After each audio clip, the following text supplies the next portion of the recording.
ස්ත්‍රී පලඳනා පිය රජු වෙත පුදයි. කුමරු කොත්මලයට පලායයි. රන්මැණිකා හා ආලෙන් බැඳි.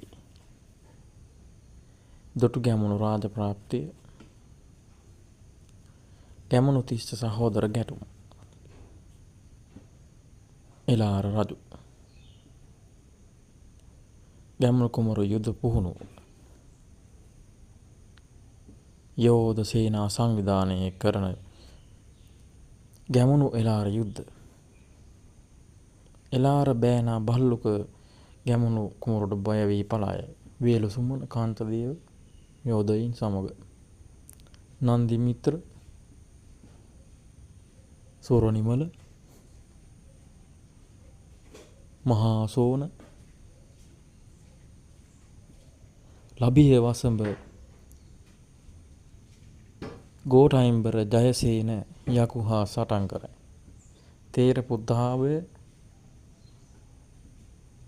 ගැමුණු රජ හීය වැදෙනු බව පෙන්වීමට බුලත් කහට මුවින් ඉවතට ගසයි. මහා බරණ එලාරගේ සෙන්පති දීඝ ජන්තු